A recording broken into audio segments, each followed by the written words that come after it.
Have you ever wondered why so many people struggle to prosper, even when they work hard or save every penny? The truth is, without wisdom, all effort can be in vain. And who better to teach us about prosperity than Solomon, the wisest and richest man who ever lived? But beware. The principles he left behind will challenge everything you think you know about financial success. It's not just about making money, it's about living with purpose, aligned with God's plans. Imagine learning practical and spiritual lessons that can transform both your financial and spiritual life at the same time. Sounds impossible, right? Yet Solomon left a map of wisdom hidden in his writings that few have discovered. And that's exactly what you're about to uncover. If you feel the time has come to change your approach and live a prosperous, abundant life, keep watching. What you'll learn here could be the missing key to unlocking the doors to true prosperity. Wisdom is the foundation of all prosperity. Wisdom is what separates temporary success from true prosperity. Solomon understood this when he asked God for something few would dare to prioritize: wisdom instead of wealth. In 1 Kings 3:9, he pleaded, "Give your servant a discerning heart to govern your people." The result? God granted him unparalleled wisdom and, alongside it, wealth and honor. Here's the secret. Wisdom isn't just knowledge, it's knowing how to apply it. Have you asked God for wisdom in your daily decisions? Think of facing a work or investment opportunity. Without wisdom, it's easy to make hasty or emotion-driven decisions. Solomon teaches us that wisdom is like a map to navigate life's challenges. Proverbs 16:16 reminds us, "How much better to get wisdom than gold?" So before acting, ask yourself, am I viewing this through the lens of divine wisdom? One practical way to seek this wisdom is by delving into Proverbs daily.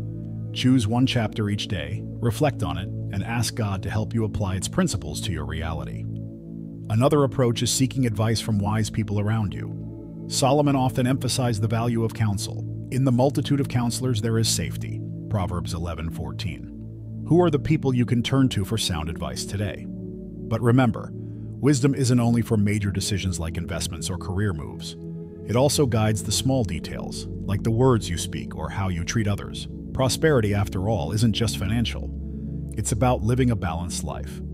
And when wisdom aligns with the fear of the Lord, something powerful begins to happen, paving the way for the next principle Solomon emphasized.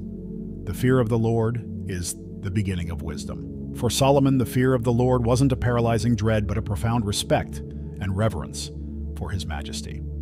In Proverbs 1:7, he declares, "The fear of the Lord is the beginning of knowledge." This means that every meaningful learning process begins with recognizing God's sovereignty over our lives. Think about it. How can we expect guidance to prosper if we don't consult the one who knows the end from the beginning? Acknowledging God as the ultimate source is the first step toward a purposeful life. This principle isn't merely theoretical, it has practical applications. For instance, if you face an ethical dilemma at work, the fear of the Lord will guide you to choose integrity, even when it seems difficult. Solomon teaches that true prosperity never stems from shortcuts or deceit. How can you apply this today? Pray before making decisions, seek discernment, and ask yourself, does this please God? After all, living in reverence to the Lord brings peace and honor. A daily practice to strengthen your fear of the Lord is starting each morning with prayer, dedicating your day to Him. Additionally, meditating on passages like Ecclesiastes 12:13, where Solomon concludes that fearing God and keeping His commandments is the duty of all mankind, helps realign your priorities. Simple actions, such as expressing gratitude to God every morning, can make a huge difference in how you approach challenges. When the fear of the Lord guides our lives, it transforms how we perceive difficulties. Did you know that adversity often teaches us to trust God more deeply?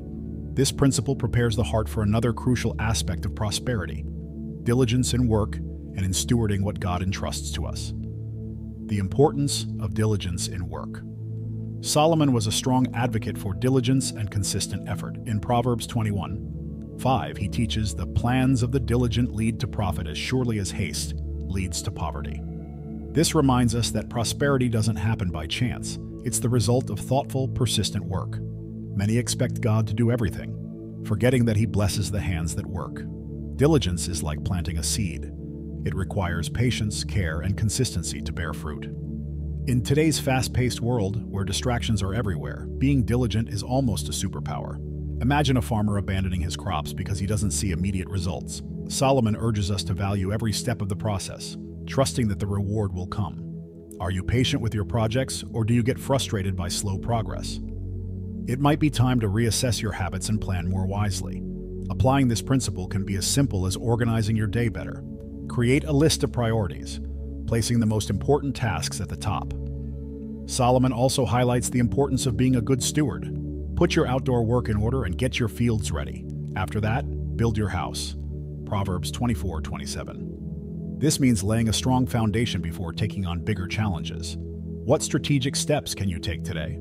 Diligence also involves knowing where to focus your energy. Solomon never separated work from spirituality. Everything we do should glorify God. Colossians 3:23. With this perspective, even workplace challenges become opportunities to grow and prosper, preparing us for the next principle, generosity, which Solomon describes as a key to receiving more. Generosity attracts blessings. Solomon was clear that generosity is a channel for receiving more from God. In Proverbs 11:25, he declares, "A generous person will prosper. Whoever refreshes others will be refreshed." Generosity here isn't limited to money. It's about sharing your time, skills, and love. The divine principle is simple. The more you bless others, the more God fills your storehouse. Have you ever considered that what's in your hands could be the answer to someone else's prayers? A practical example of generosity is helping someone in need, whether it's a struggling neighbor or a discouraged coworker. Small acts of kindness, like offering to help or giving encouragement, can plant seeds in people's hearts. Additionally, giving to God's kingdom, such as tithing at church or supporting missionaries, demonstrates faith in this principle. Proverbs 28:27 reminds us, "Those who give to the poor will lack nothing." What steps can you take today to live this out? So why do many hesitate to be generous? Often, it's fear of losing what they have. Solomon counteracts this mindset, teaching in Proverbs 22:9. "The generous will themselves be blessed, for they share their food with the poor." Generosity isn't about how much you have, but how much you trust that God will always provide. Living with an open and grateful heart creates space for God's blessings to flow abundantly. As you practice generosity, something extraordinary happens. Your perspective changes. You start to see prosperity as more than just financial wealth. It's about peace, purpose, and the joy of giving. But for generosity to flourish, wisdom in communication and relationships is just as vital, leading us to the next principle, the power of words and wisdom in relationships. Solomon understood the profound impact of words and their influence on relationships. In Proverbs 18:21, he warns, "The tongue has the power of life and death." This means that what we say can build up or tear down, open doors or close them. The right word at the right moment has the power to transform situations and heal wounds. Are you using your words to bring life to those around you? Consider how you handle conflicts. Solomon teaches in Proverbs 15:1, "A gentle answer turns away wrath, but a harsh word stirs up anger." Imagine a disagreement with a colleague or a family member. A wise approach filled with patience and empathy can resolve the issue instead of escalating it. Start by practicing simple acts like apologizing sincerely or offering a heartfelt compliment. These small gestures can have a ripple effect in your relationships. In addition to avoiding negative words, Solomon encourages communication that strengthens bonds. Better is open rebuke than hidden love. Proverbs 27:5. This shows that wisdom includes speaking the truth in love, even when it's uncomfortable. Whether it's advising a friend or addressing a sensitive topic with a partner, honesty delivered with care can fortify relationships and foster trust. Words are also powerful tools for leadership and influence. Solomon wasn't just wise, he was an effective communicator. Learning to listen before speaking, as he advises in Proverbs 18:13, is a key to connecting with others. But this power becomes even more impactful when coupled with complete trust in God, which brings us to the next principle. Trust God in every area of your life. Even with all his wisdom and wealth, Solomon understood that nothing truly matters without complete trust in God. In Proverbs 3:5-6, he instructs, "Trust in the Lord with all your heart and lean not on your own understanding. In all your ways, submit to him, and he will make your paths straight." This powerful message reminds us that true prosperity comes when we surrender our plans and worries to God. After all, he sees what we cannot. So ask yourself, are you trusting God or relying solely on your own abilities? This trust isn't passive, it calls for action. For example, if you're facing a major decision, like starting a business or changing jobs, pray first. Seek God's guidance through his word and wise counsel. Solomon emphasizes the need to acknowledge God in every step we take, whether in finances, relationships, or daily choices. One way to practice this is by dedicating a moment each day to surrender your plans and challenges to Him. Trusting God also means accepting that His ways might differ from ours. Solomon experienced this firsthand through both triumphs and failures. He teaches that even when our plans seem to fall apart, God is working for our good. Romans 8:28. This mindset reshapes how we face frustrations, transforming them into opportunities to grow in faith and character. And when you place your trust in God, He opens doors that no one else can. Solomon knew that this trust protects us from the pitfalls of pride and self-reliance. However, he also warned about the subtle danger of prioritizing wealth above all else, a trap explored in the next principle. Avoid the traps of wealth without purpose. Solomon, with all his glory and riches, knew that wealth could be both a blessing and a trap. In Proverbs 23:4, he advises, "Do not wear yourself out to get rich. Do not trust your own cleverness." This warning is clear. Chasing wealth obsessively can pull you away from God and your values. The key is to manage what you have with purpose, always remembering that everything ultimately comes from Him. A practical application is to evaluate your financial goals. Are you working just to accumulate material possessions, or are you aiming to fulfill a higher calling? Solomon reminds us that wealth is meant to serve God's purposes. Honor the Lord with your wealth, with the first fruits of all your crops. Proverbs 3:9. Start by giving back to God, whether through tithes, offerings, or helping those in need.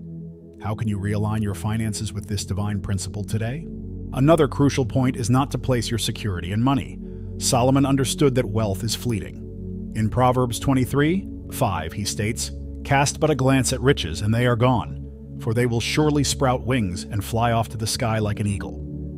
Trusting God as your ultimate provider brings peace and contentment, no matter your financial situation. Even with his vast material success, Solomon realized that true prosperity lies in fearing the Lord and seeking wisdom. By avoiding the traps of purposeless wealth, you can embrace a life of meaning and abundance that ties together everything you've learned from these principles. Now that you've discovered Solomon's principles, the real question is, what will you do with this wisdom? Knowing isn't enough. You must take action. The world is full of people striving to prosper, yet few are willing to apply these biblical teachings consistently. So why not start today? Review each principle, choose one to put into practice this week, and trust that God will guide your steps as you move forward. Remember, your prosperity isn't just about you. It's about how you can impact lives and glorify God with the fruits of your labor. What changes can you make today to align your plans with divine wisdom? Share in the comments which principle touched your heart the most. Let's build a community of faith and action together. Write in the comments, "I am already prosperous, both on earth and in heaven." And don't forget to subscribe to the channel and turn on notifications so you won't miss any content that can transform your spiritual, financial, and emotional life. Consider becoming a member of our channel to support our ministry and help us reach more people with God's Word. Together we can spread this life-changing message even further. God wants you to prosper, but taking the first step is up to you.